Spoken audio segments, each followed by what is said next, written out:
Hello students, कैसे सारे लोग। उम्मीद करता हूँ बिल्कुल ठीक होंगे। मैं मनीष आप सभी लोगों का वेलकम करता हूँ अपने यूट्यूब चैनल HBC हर बच्चे की क्लास के अंदर। बच्चे, अब तक हम लोग क्या कर चुके हैं, मनी एंड बैंकिंग के अंदर कमर्शियल बैंक और process of money creation complete कर चुके हैं। आज अपनी इस second unit money and banking का लास्ट टॉपिक सेंट्रल बैंक और उसके फंक्शंस कंप्लीट करेंगे। तो बिना किसी देर के हम लोग चलते हैं अपने टॉपिक पर। सबसे पहले बात करते हैं सेंट्रल बैंक होता क्या है। ठीक है, तो एक बार डेफिनेशन लिख लेते हैं, फिर इसका मतलब समझते हैं आराम से।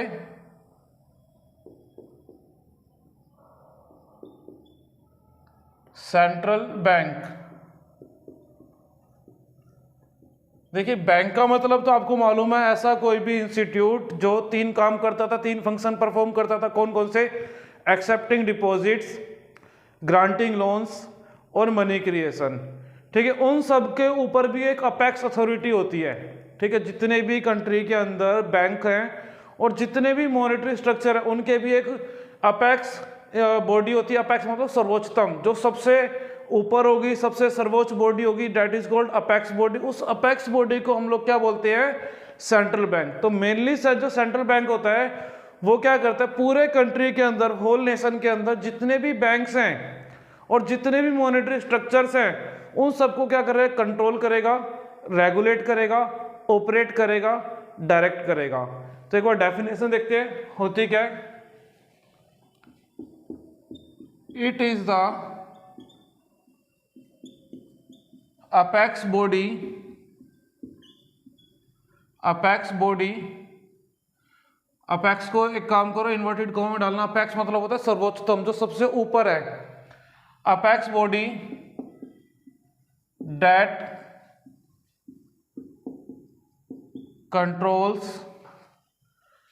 comma, regulates, comma,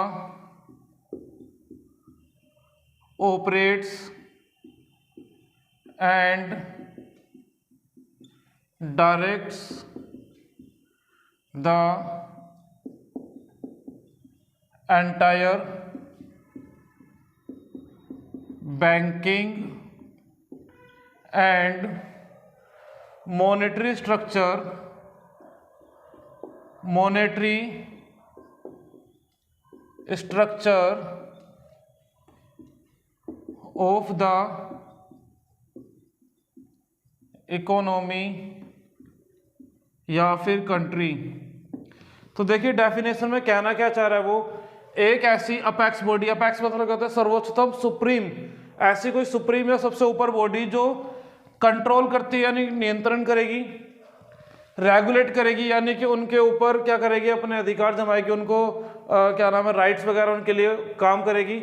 ऑपरेट्स मतलब उनके लिए काम करना। ऑपरेशंस, जो भी बैंक्स के ऑपरेशंस होते हैं, बैंक के ऑपरेशन क्या होते हैं, like accepting deposits, granting loans. जब लोन ग्रांट करते हैं तो एक क्या होता है, इंटरेस्ट रेट चार्ज करते हैं। वो इंटरेस्ट रेट जो भी चार्ज करते हैं उसके ऊपर नजर रखना, दैट इज कॉल्ड ऑपरेट करना। और डायरेक्ट करना यानी कि उनको सही तरीके से, प्रॉपर तरीके से गाइडेंस प्रोवाइड करना। ये सारे काम क्या होते हैं, किसके होते हैं? सेंट्रल बैंक के होते हैं। तो क्या कह रहा है, एक ऐसी अपेक्स बॉडी या सुप्रीम बॉडी जो कंट्रोल करेगी, रेगुलेट करेगी, ऑपरेट करेगी, डायरेक्ट करेगी एंटायर बैंकिंग सिस्टम। एंटायर मतलब कंप्लीट, कंट्री के अंदर जितना भी बैंकिंग सिस्टम है उन सबको ये सारे काम करेगी। और जितने भी मॉनेटरी स्ट्रक्चर्स हैं उन सबको, उन सब से रिलेटेड ये सारे काम करने वाला उस बॉडी को क्या बोलते हैं हम लोग? सेंट्रल बैंक बोलते हैं। सभी कंट्री के अलग अलग सेंट्रल बैंक होते हैं। जैसे कि इंडिया के सेंट्रल बैंक का नाम क्या हो गया? RBI, reserve bank of India. ऐसे ही जो इंग्लैंड है, यूके, यूनाइटेड किंगडम, वहाँ का क्या है? बैंक ऑफ इंग्लैंड हो गया। USA का, अमेरिका का क्या हो गया? फेडरल बैंक हो गया। तो इसी तरीके से जो इंडिया का बैंक है, central bank, that is called, उसका नाम क्या है? RBI। ठीक है, तो हम लोग लिख सकते हैं central bank of India, reserve bank of India. इसको हम लोग क्या नाम से जानते हैं? RBI। और क्या इसके बारे में? It was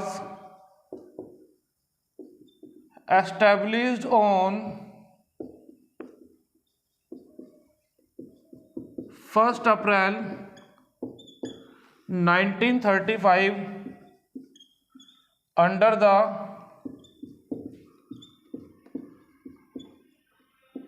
RBI Act 1934। देखिए एक्ट मतलब क्या होता है? एक्ट जब भी कोई कानून को हम लोग पास कराते हैं या कोई भी चीज हम लोग एस्टेब्लिश करते हैं, उससे पहले उससे रिलेटेड हम लोग एक एक्ट पास कराते हैं। तो आरबीआई एक्ट पास हुआ था 1934 में, और उस एक्ट के अकॉर्डिंग 1935 के 1 अप्रैल को एस्टेब्लिश किया था इंडिया में आरबीआई को, ठीक है, जो इंडिया का सेंट्रल बैंक। एक बार दोबारा देखते हैं। एक ऐसी अपेक्स बॉडी, सुप्रीम बॉडी, जो कंट्रोल करेगी, रेगुलेट करेगी, ऑपरेट करेगी, डायरेक्ट करेगी कंट्री के पूरे एंटायर बैंकिंग और मॉनेटरी स्ट्रक्चर को, उसको बोलेंगे हम लोग क्या? Central bank. और इंडिया का सेंट्रल बैंक कौन है? आरबीआई हो गया। और it was established on 1 April 1935। Date याद रखनी है, 1 नंबर में आपकी आ सकती है। इसके बाद जो हम लोग बात करते हैं, हम लोग बात करेंगे functions of central bank. Functions of central bank.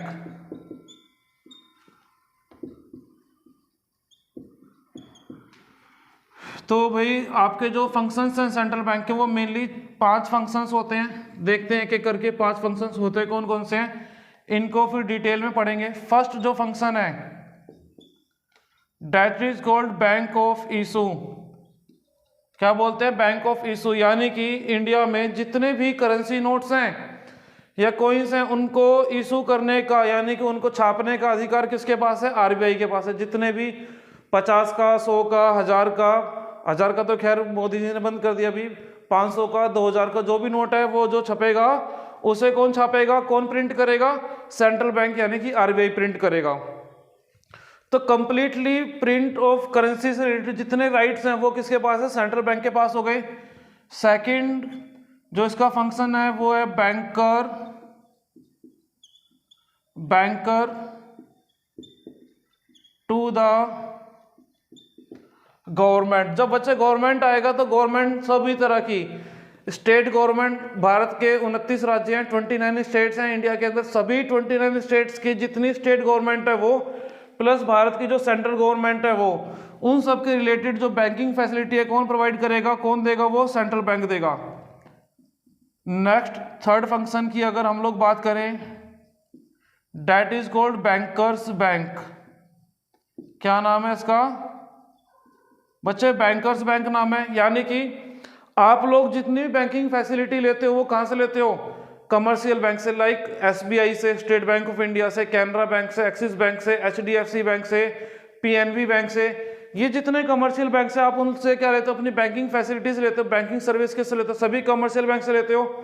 इसी तरीके से जितने भी कमर्शियल बैंक हैं उनको भी नीड होती है किस चीज की? बैंकिंग फैसिलिटी की। वो बैंकिंग फैसिलिटी कहां से मिलेंगी इनको?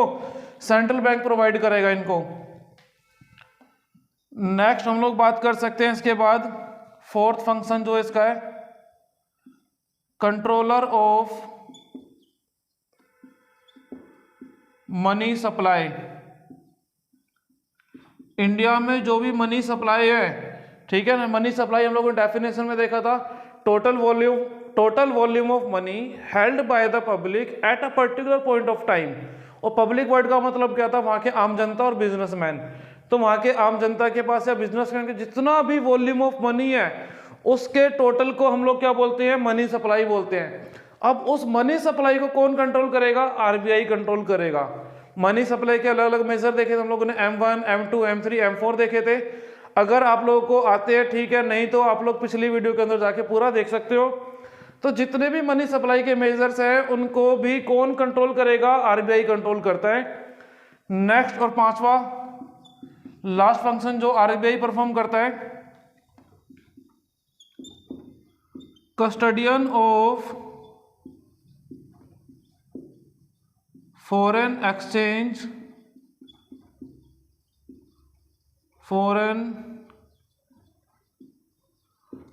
रिजर्व। भारत में जितने भी फॉरेन एक्सचेंज रिजर्व्स हैं, फॉरेन एक्सचेंज आप लोगों को मालूम है, जितने भी भारत की करेंसी को छोड़कर अदर कंट्रीज की जो भी करेंसी है उसको बोलेंगे फॉरेन एक्सचेंज।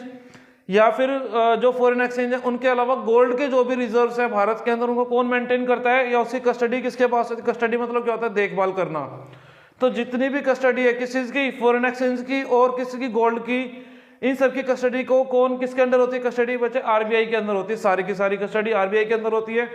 तो मेनली ये 5 फंक्शंस होते हैं आरबीआई के इंडिया के अंदर। बैंक ऑफ इशू है, बैंकर टू द गवर्नमेंट है, बैंकर्स बैंक हो गया, कंट्रोलर ऑफ मनी सप्लाई हो गया, custodian of foreign exchange reserve हो गया। आई होप आपको इतना क्लियर होगा। आप प्लीज एक काम करें, इसका स्क्रीनशॉट ले, मैं थोड़ा साइड देता हूं और प्रॉपर नोट आप लोगों ने मेंटेन करने हैं इसके।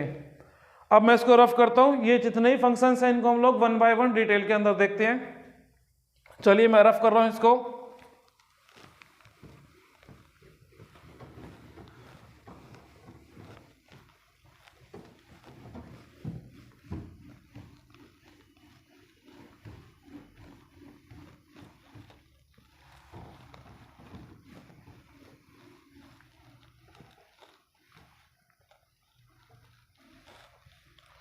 भाई हम लोगों का टॉपिक चल रहा था क्या?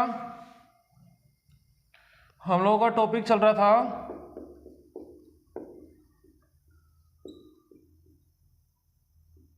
Functions of central bank.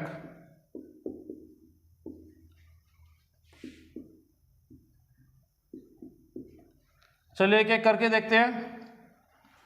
First function क्या था? Bank of issue.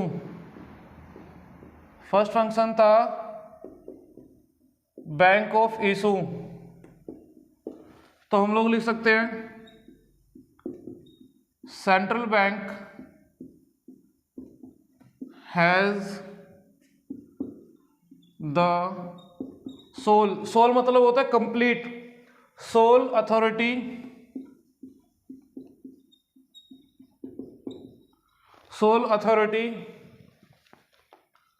Of printing currency accept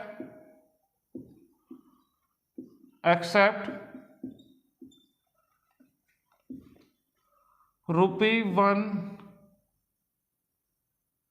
coins and notes. ठीक है, वैसे शायद ₹5 का भी होता है, एक बार उसको कंफर्म कर लूंगा मैं। तो बच्चे ₹1 के नोट को छोड़कर या सिक्के को छोड़कर भारत में जितने भी करेंसी नोट्स हैं सारे के सारे कौन इशू करेगा? आरबीआई इशू करेगा। तो क्या कह रहा है इस पॉइंट के थ्रू? वो सेंट्रल बैंक के पास सोल अथॉरिटी है, कंप्लीट राइट है किस चीज के? करेंसी को प्रिंट करने के। जो भी आप लोग नोट देखते हो, 1000 का है, 1000 का तो खैर आप लोग देखते ही नहीं हो, 2000 का हो गया, 500 का हो गया, 100 का हो गया, 50 का हो गया, 10 का हो गया, वो सारे नोट कौन इशू करता है? सेंट्रल बैंक करता है। तो सोल अथॉरिटी है, इसके अलावा कोई और अदर बंदा इशू नहीं कर सकता। सेकंड फंक्शन हम लोग बात कर रहे थे bankers to the government. Bankers to the government, GOVT मतलब गवर्नमेंट हो गया। ठीक है, बैंकर्स टू दी गवर्नमेंट। जब ये बैंक, अच्छा गवर्नमेंट क्या होती है आप लोगों को मालूम है? State government. भारत में कितने स्टेट्स है? 29 स्टेट्स है। हर एक स्टेट की अलग अलग गवर्नमेंट, और भारत में एक सेंट्रल गवर्नमेंट है। सेंट्रल गवर्नमेंट होगी, स्टेट गवर्नमेंट होगी, उनसे जितनी भी बैंकिंग फैसिलिटी होगी, जिस तरीके से आप लोगों को, मुझे या जितने भी आम जनता है, इंडिविजुअल्स है, सभी को बैंकिंग फैसिलिटी की रिक्वायरमेंट होती है। हम लोग जाते हैं कमर्शियल बैंक के पास, सेम सेंस के अंदर गवर्नमेंट को भी बैंकिंग फैसिलिटी की रिक्वायरमेंट होगा। वो बैंकिंग फैसिलिटी की रिक्वायरमेंट कहाँ से मिलेगी? आरबीआई से मिलेगी, सेंट्रल बैंक से मिलेगी। जब ये गवर्नमेंट के लिए बैंकर का काम करता है तो कुछ और फंक्शन ही परफॉर्म करता है। लाइक आप लोग कह सकते हो सबसे पहले बैंक ऑफ द गवर्नमेंट, या बैंकर लिख लेते हैं।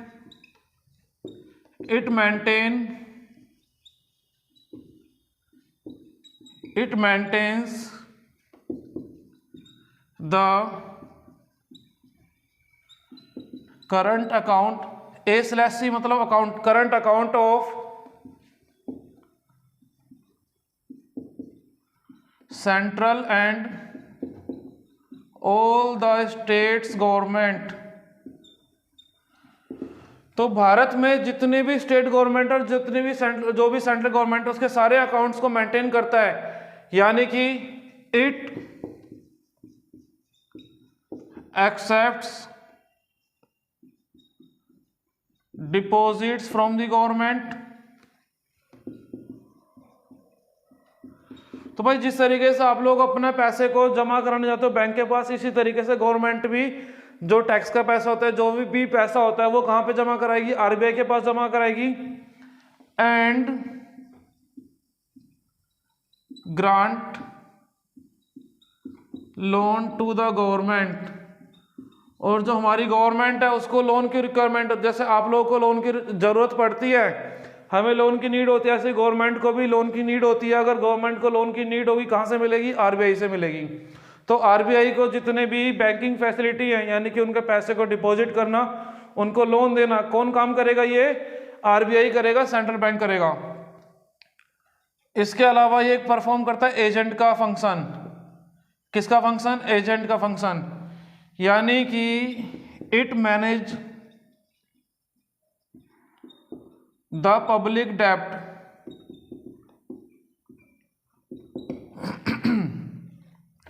अब बच्चे पब्लिक डेब्ट को मतलब, पब्लिक मतलब सरकार या सरकारी, और डेब्ट मतलब क्या होता है? कर्जा। यानी कि गवर्नमेंट ने जो भी लोन लिया होगा उस लोन के रिगार्डिंग जो भी चीजें होंगी, जो भी फॉर्मेलिटीज होंगी, वो कौन मैनेज करेगा? आरबीआई करेगा। आपको मालूम है जैसे आप लोग लेते हो लोन, तो उस लोन की जो भी इंस्टॉलमेंट्स होती हैं, या कब लिया है, कब देना है, कितना इंटरेस्ट जा रहा है, A to Z जो भी चीजें होंगी आप लोग मैनेज करते हो खुद से। ऐसे ही गवर्नमेंट क्या होती है? अच्छा आपको मालूम है गवर्नमेंट एवरी 5 ईयर क्या हो जाती है? चेंज हो जाती है। ठीक है, अभी सेंटर में मोदी जी हैं, दिल्ली में केजरीवाल है, हरियाणा में क्या हो गया? BJP again. ठीक है, राजस्थान में कांग्रेस है, गुजरात में बीजेपी है। भारत में जितने भी स्टेट गवर्नमेंट है, सभी स्टेट्स में अलग अलग गवर्नमेंट है। उन लोगों ने अगर लोन लिया होगा, ठीक है, सपोज प्रेजेंट डेज में सेंट्रल गवर्नमेंट में मोदी जी ने कोई लोन लिया है और वो लोन का रीपेमेंट पीरियड है 4 से आफ्टर 20 ईयर्स, यानी कि वो लोन 20 साल तक चलने वाला है। तो भाई इस बात की गारंटी नहीं है कि अगले जो इलेक्शन है उनके अंदर मोदी जी आएंगे कि नहीं आएंगे, मे बी दूसरी गवर्नमेंट आए। डिपेंड्स ऑन द पब्लिक, यानी कि आप लोगों के हम लोगों को भी डिपेंड करता है, हम लोग जिसको वोट दे करेंगे, जिसको जिताएंगे, वो गवर्नमेंट आने वाली है। तो अभी मोदी जी ने प्रेजेंट में कोई लोन लिया, लोन की रीपेमेंट तो अगले 20 साल होने वाली है, तो 20 साल तक तो भाई मोदी जी तो देखेंगे नहीं, है ना। तो उस टाइम पर जो सरकारी लोन है, सरकारी कर्जा है, उसको कौन मैनेज करेगा? आरबीआई करेगा। सेम बात आती है स्टेट के अंदर। स्टेट गवर्नमेंट में आज केजरीवाल ने कोई कर्जा लिया है सेंट्रल बैंक से या फिर किसी अदर बाहर के कंट्री से लोन ले रखा है, कर्जा ले रखा है, उसको मैनेज कौन करेगा? आरबीआई मैनेज करेगा। तो गवर्नमेंट के लिए एजेंट का फंक्शन करेगा। और एक और काम करता है ये फाइनेंशियल एडवाइजर का। किसका काम करेगा? फाइनेंशियल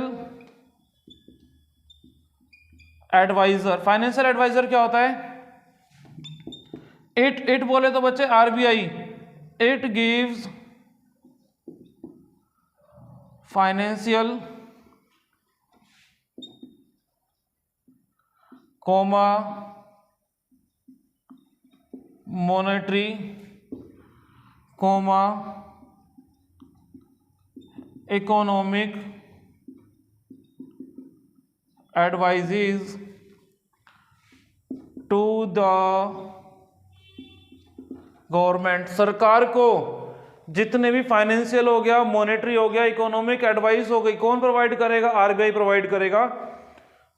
यानी कि अगर इन्फ्लेशन है तो बैंक रेट या जो भी चीजें उनको कम करना है, इंक्रीज करना है, डिक्रीज करना है, वट एवर, वो सारी चीजें कौन देखेगा? आरबीआई देखेगा। आई होप आपको ये दोनों फंक्शन क्लियर हुए होंगे। अब आप लोग ले लें इनका स्क्रीनशॉट, मैं करता हूं रफ। अब चलते हम लोग थर्ड फंक्शन की तरफ। चलिए मैं रफ करता हूं इसको।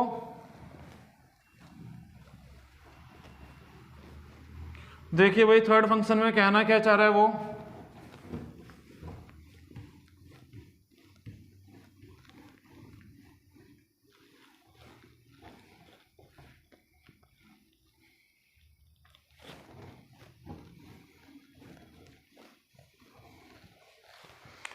थर्ड फंक्शन था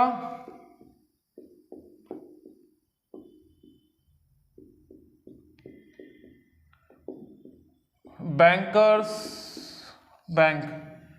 भारत में जितने भी कमर्शियल बैंक्स हैं आरबीआई के अलावा, आरबीआई तो सेंट्रल बैंक हो गया, एसबीआई हो गया, पीएनबी हो गया, कैनरा हो गया, एचडीएफसी हो गया, एक्सिस हो गया, धनलक्ष्मी बैंक हो गया, बैंक ऑफ बड़ौदा हो गया, जितने भी कमर्शियल बैंक्स हैं उन बैंक्स को बैंकिंग फैसिलिटी प्रोवाइड कौन करेगा?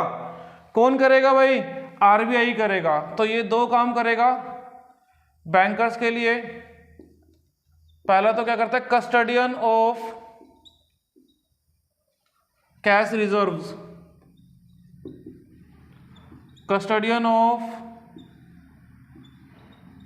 Cash reserves. देखिए कहना क्या चाह रहा है वो इस पॉइंट के अंदर, आप लोगों ने देखा था जितने भी कमर्शियल बैंक होते हैं, पिछली वीडियो के अंदर हम लोगों ने देखा जब मनी क्रिएशन पढ़ रहे थे, जो भी कमर्शियल बैंक होते हैं उनके पास जो भी टोटल डिपॉजिट होता था, उस टोटल डिपॉजिट का मिनिमम सर्टेन परसेंटेज आरबीआई के कहने पर कमर्शियल बैंक को कैश में रखना पड़ता है, जिसको हम लोग लीगल रिजर्व रेशियो बोलते थे। फिर मैंने आपको बताई थी लीगल रिजर्व रेशियो दो पार्ट में डिवाइड होता है, एक होता है एलआरआर, एलआरआर दो पार्ट में डिवाइड होता है, एक होता है सीआरआर कैश रिजर्व रेशियो, दूसरा एसएलआर स्टैट्यूटरी लिक्विडिटी रेशियो। तो एसएलआर वो रिजर्व्स होते हैं जिनको जो क्या नाम होता है, कमर्शियल बैंक किसके पास रखते हैं? अपने खुद के पास रखेंगे, खुद के पास रखेंगे तो एसएलआर, अगर जमा कराएंगे बैंक के आरबीआई के पास तो सीआरआर। दोबारा बोलता हूं, टोटल डिपॉजिट का फोर से कमर्शियल बैंक का उसका टोटल डिपॉजिट है 1000 रुपीज और एलआरआर है 20%, यानी 200 रुपया बैंक को अलग रखना है, बाकी रिमेनिंग 800 का लोन दे रहा था हम लोगों ने लास्ट वीडियो के अंदर ये बात देखा है। अब उस 200 रुपये का जो टोटली क्या था एलआरआर था, उस 200 रुपये को दो पार्ट में डिवाइड करेंगे, एक पार्ट होगा सीआरआर और एक होगा एसएलआर। कितने पार्ट? दो पार्ट, सीआरआर और एसएलआर। सीआरआर वो पार्ट जो 200 रुपये में से रिजर्व रखना पड़ेगा आरबीआई के पास। सपोज 200 में से 50-50% कर लेते हैं, 100 रुपया जाएगा आरबीआई के पास। अगर उस एलआरआर का 50% एग्जाम्पल के तौर पे अगर जाता है किसके पास? आरबीआई के पास, तो सीआरआर कहलाएगा कैश रिजर्व रेशियो। अगर और जो रिमेनिंग 100 रुपया है, 200 का रिमेनिंग जो 100 रुपया है वो कहाँ जाएगा? बैंक को अपने पास रखना पड़ेगा, that is called SLR statutory liquidity ratio. तो इस तरीके से हम लोग कह सकते हैं ये बैंक्स के लिए क्या होता है, कस्टडियन ऑफ कैश रिजर्व होता है। एलआरआर का जो परसेंटेज होता है सीआरआर वाला, वो किसके पास जमा होगा? आरबीआई के पास होगा। तो दूसरा काम क्या होता है इसका बैंकर्स बैंक के लिए? Lender of last resort, lender of last resort. जैसे कि हम लोगों को अगर लोन का रिक्वायरमेंट है, क्या आप लोग सीधा सीधा बैंक के पास जाते हो? नहीं, आप लोग कोशिश करते हो आपको नियर बाय अपने फ्रेंड से, फैमिली से, रिलेटिव से पैसा अरेंज हो जाए। जब रिलेटिव से, फ्रेंड से या घर में पैसा अरेंज हो पा रहा है तो आप लोग बैंक के पास नहीं जाते हो। बैंक के पास कब जाते हो? जब आपको अपने आसपास से पैसा अरेंज नहीं हो पा रहा है तब आप जाओगे कहाँ पे? बैंक के पास। सेम सेंस के अंदर जो कमर्शियल बैंक होते हैं, एग्जाम्पल के तौर पे पीएनबी पंजाब नेशनल बैंक को 1000 करोड़ रुपए की नीड है। किसकी नीड है? 1000 करोड़ रुपए की नीड है। वो पहले खुद के फंड को अरेंज करेगा, ठीक है ना। उसके बाद उसके पास 1000 करोड़ रुपए इकट्ठे नहीं हो पाए तो वो जाएगा अपने दूसरे बैंक्स के पास। सपोज एसबीआई के पास चला गया, यानी कि स्टेट बैंक के पास चला गया, कैनरा के पास चला गया, एचडीएफसी के पास चला गया, उन्होंने उसकी कुछ मदद कर दी, अभी भी उसके पास टोटल पैसा इकट्ठा नहीं हो पाया। अब जो रिमेनिंग अमाउंट है वट एवर जो भी उसको बचेगा 1000 में से, कुछ तो उसने अपने पास से करा, कुछ अपने साथी बैंकों से मांग लिया, अब कुछ और रह गया, अंत में उसको पैसा कहीं से नहीं मिल रहा है तो जाएगा आरबीआई के पास। तो बैंकर के पास लास्ट ऑप्शन उधार मांगने का होता है आरबीआई। जब कमर्शियल बैंक को कहीं से पैसा अरेंज नहीं होगा वो कहाँ जाएगा बच्चे? आरबीआई के पास जाएगा। तो इसलिए कहते हैं कि ये जो आरबीआई है या सेंट्रल बैंक है वो लेंडर ऑफ लास्ट रिजोर्ट भी है। किसके लिए? सभी कमर्शियल बैंक्स के लिए। मैंने ये बी लिख दिया था, अच्छा ये बी नहीं है भाई, ये थर्ड पॉइंट था आपका। पहला था बैंक ऑफ इशू, सेकंड था सेंट्रल गवर्नमेंट के लिए बैंकिंग फैसिलिटी देना, थर्ड है banker government bankers bank. Next fourth point हो गया आपके पास कंट्रोलर ऑफ मनी सप्लाई। एक काम करते हैं, कंट्रोलर ऑफ मनी सप्लाई के लिए जगह ज़्यादा चाहिए तो मैं करता हूँ लास्ट वाला जो पहले था, जो लास्ट वाला था कस्टोडियन ऑफ फॉरेन एक्सचेंज, उसको पहले लिख लेते हैं। कस्टोडियन ऑफ फॉरेन एक्सचेंज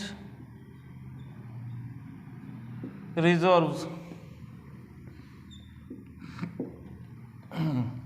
अब आपको सोचो, जो हमारे कंट्री में बहुत सारे लोग बिजनेस कर रहे हैं एक्सपोर्ट का, इंपोर्ट का, या गवर्नमेंट बाहर से फंड्स लेकर आती है, बाहर फंड प्रोवाइड करती है, उन सबको मैनेज कौन करेगा?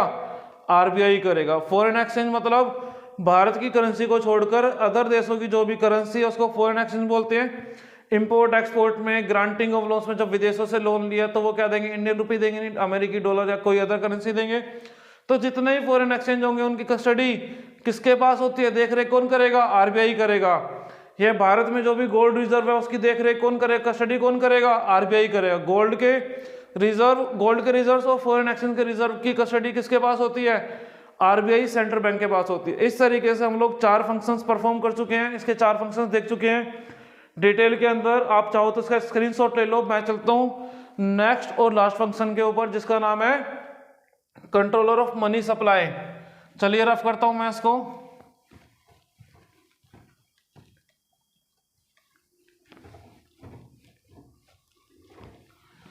चलिए भाई देखिए, 5वां पॉइंट, कंट्रोलर ऑफ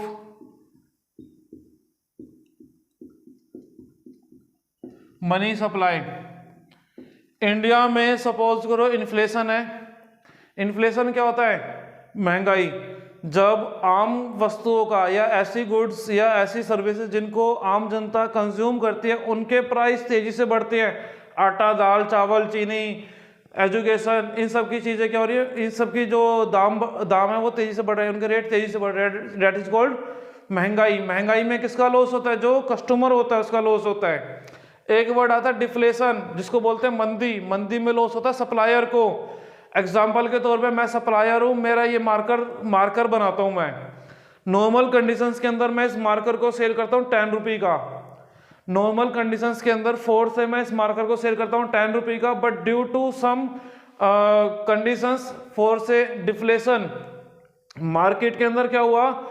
मार्कर का सप्लाई इंक्रीज हो गया। बहुत सारे मेरे जैसे डिस्ट्रीब्यूटर आ गए या प्रोड्यूसर आ गए जिन्होंने बल्क में मार्कर को बनाना चालू कर दिया और इसको मार्केट में बेचना, सेल कर दिया, मार्केट में सेल करना स्टार्ट कर दिया। अभी क्या होगा? बहुत सारे मार्कर हो गए। पहले मैं कह रहा था अभी बहुत सारे आ गए, तो क्या होगा भाई? इसके दाम कम होंगे कि नहीं होंगे?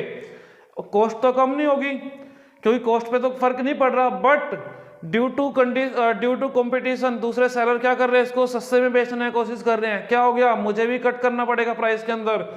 ऐसी सिचुएशन जिसके अंदर सप्लायर का प्रोडक्ट सस्ते में जाता है, सप्लायर का प्रोडक्ट सस्ते में जाता है, डेट इज कॉल्ड मंदी, डिफ्लेशन, जिसके अंदर आम जो भी गुड्स होते हैं उनके प्राइस, दाम बहुत कम होते हैं। इसमें लॉस किसको होता है? प्रोड्यूसर को लॉस होता है। आप लोग देखते होंगे कि जो फार्मर है, फार्मर ने सपोज करो अनियन बहुत ज़्यादा हो गया, 4 से कंडीशंस बहुत अच्छा था, रेन अच्छा हो गया, अनियन हो गया, वीट हो गया, पोटैटो हो गया, वटएवर अदर क्रॉप हो गया, वो बल्क में हो गया। अब मार्केट में उसका सप्लाई ज़्यादा हो गया as compare to demand. Demand था कम, सप्लाई उससे ज़्यादा। ऐसे केस में होगा क्या होगा? चीज़ें सस्ती जाएंगी तो supplier who is the supplier? Main जो इम्पैक्ट पड़ेगा वो फार्मर पे पड़ेगा, जो प्रोड्यूसर है मेनली यहाँ पर। तो डिफ्लेशन जैसी कंडीशन के अंदर जो कि इकोनॉमी के लिए बहुत ज़्यादा हार्मफुल होती हैं, इन्फ्लेशन किसी एक हद तक, लिमिट तक सही होता है। इसको आराम से डिस्कस करूंगा मैं आप लोगों के साथ कि इन्फ्लेशन कब अच्छा होता है। इन्फ्लेशन नो डाउट अच्छा होता है लेकिन एक लिमिट तक अच्छा होता है, ठीक है। तो जो ऐसी ही कंडीशंस हैं उसके अंदर क्या करेगा? आरबीआई कंट्रोल करेगा। कौन कौन से हो जाते हैं इसके अंदर? पहला है बैंक रेट। कौन कौन से इसके पास टूल्स हैं जिससे वो मनी सप्लाई कंट्रोल करेगा? Bank rate, it is the rate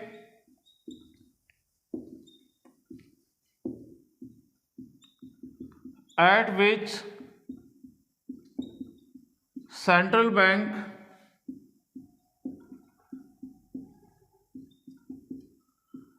provides loan to commercial bank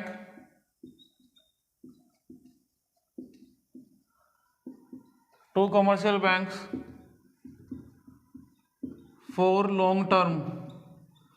ये लॉन्ग लिखा है LONG, लॉन्ग टर्म। अगर सेंट्रल बैंक से पैसा ले रहे हैं कमर्शियल बैंक लंबे टाइम के लिए, उस टाइम पे जो रेट ऑफ इंटरेस्ट रहेगा that is called bank rate.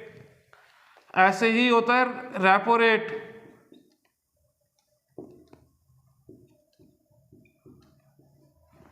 Repo rate it is the rate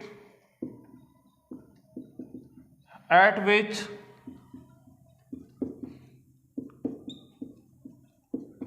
central bank provides loan to the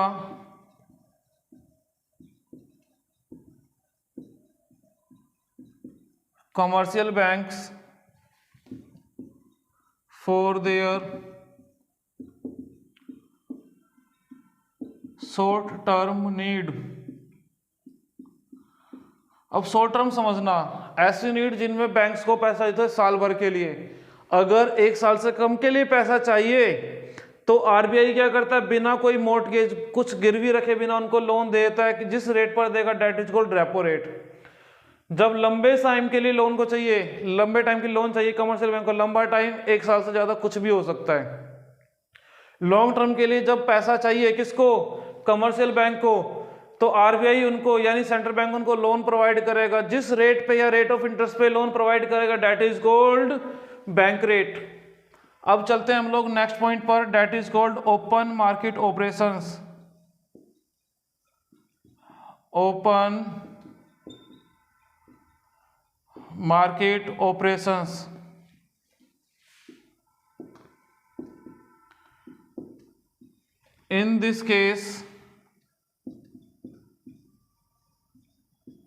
in this case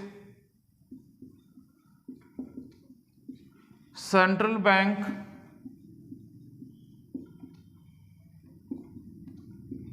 buy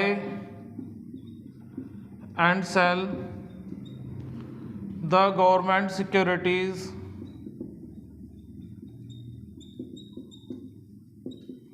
in the open market. Open market में जहां पर bank या फिर जो बड़े बड़े NBFC non banking financial institutions होते हैं वो सेल एंड परचेज करते हैं किसका, सिक्योरिटीज का। ठीक है, इसको डिटेल में देखेंगे हम लोग कब, जब नेक्स्ट यूनिट करेंगे उसके अंदर हम लोग दिखेंगे कैसे काम करता है। अभी के लिए आप इतना समझो, इसमें आरबीआई क्या करता है, जितनी भी सरकारी संपत्तियां होती हैं सिक्योरिटीज उनकी सेल परचेज का काम करता है। अब हम लोग बात कर सकते हैं मार्जिन रिक्वायरमेंट। मार्जिन रिक्वायरमेंट, भाई मार्जिन रिक्वायरमेंट समझो होता क्या है। सपोज करो मेरे को 10 लाख रुपीज का लोन की रिक्वायरमेंट है, मैं बैंक के पास गया, कहता हूं सर मुझे 10 लाख रुपए का लोन दे दो। बैंक कहता है भाई हम तेरे पे क्यों भरोसा करें। मैं कहा सर मुझ पे भरोसा मत करो, मेरे पास कुछ प्रॉपर्टी है और मेरी प्रॉपर्टी की वैल्यू इतना है, मेरे प्रॉपर्टी की वैल्यू है 10 लाख रुपया। आप इस प्रॉपर्टी के कागज गिरवी रखो अपने पास, मॉर्टगेज करो और मुझे लोन दे दो।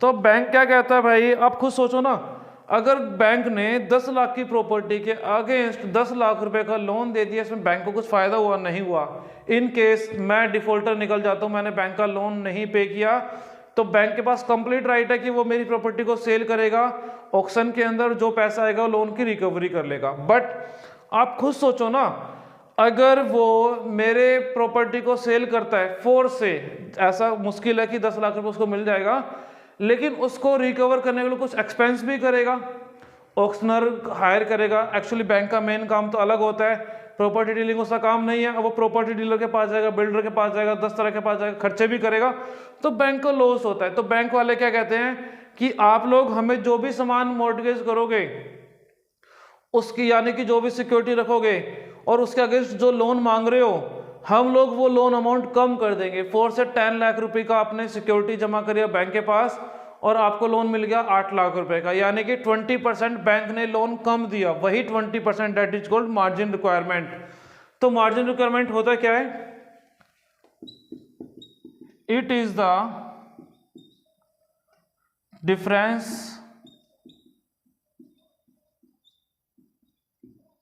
Of amount B/W between security offer and amount of loan। Example दोबारा सुन लो। 10 लाख रुपए का लोन मैंने मांगा, बैंक ने मुझे 8 लाख का लोन दिया और 10 लाख रुपए की प्रॉपर्टी उसके सामने रख दी। तो प्रॉपर्टी की वैल्यू 10 लाख रुपीस, बैंक ने मुझे दिया 8 लाख रुपए का लोन, 20% ने 2 लाख रुपए कम दिया, वही 2 लाख रुपए क्या है? क्या होता है आपका? Margin requirement. तो ये कुछ टूल्स होते हैं, bank rate, repo rate, open market operation, margin requirement, ये कुछ टूल्स होते हैं जिनकी हेल्प से बैंक रेट सेंट्रल बैंक क्या करता है? मनी सप्लाई कंट्रोल करता है। इसको डिटेल में देखेंगे हम लोग नेक्स्ट यूनिट के अंदर। एक्चुअली आपको वहां पर इन्फ्लेशन और डिफ्लेशन वाले जब पॉइंट्स आएंगे उसके अंदर आप देखोगे ये सब टूल्स काम कैसे करते हैं या इनका यूज बैंक कैसे करता है, मॉनेटरी मेजर्स के अंदर देखेंगे। और इसके साथ भाई आप लोगों की जो यूनिट है कंप्लीट हो जाती है। और एक चीज मैं आपको थोड़ा साइड देता हूँ, स्क्रीनशॉट ले लें इसका और नोट्स मेंटेन करेंगे। चलिए स्क्रीनशॉट ले लिया होगा आप लोगों ने। इसके साथ आपकी second unit money and banking complete. अब हम लोग मिलेंगे नेक्स्ट यूनिट के अंदर जिसका नाम है aggregate demand and tools employment, ये सब। बाय बाय, मिलते हैं नेक्स्ट वीडियो में। ध्यान रखिएगा सभी लोग अपना।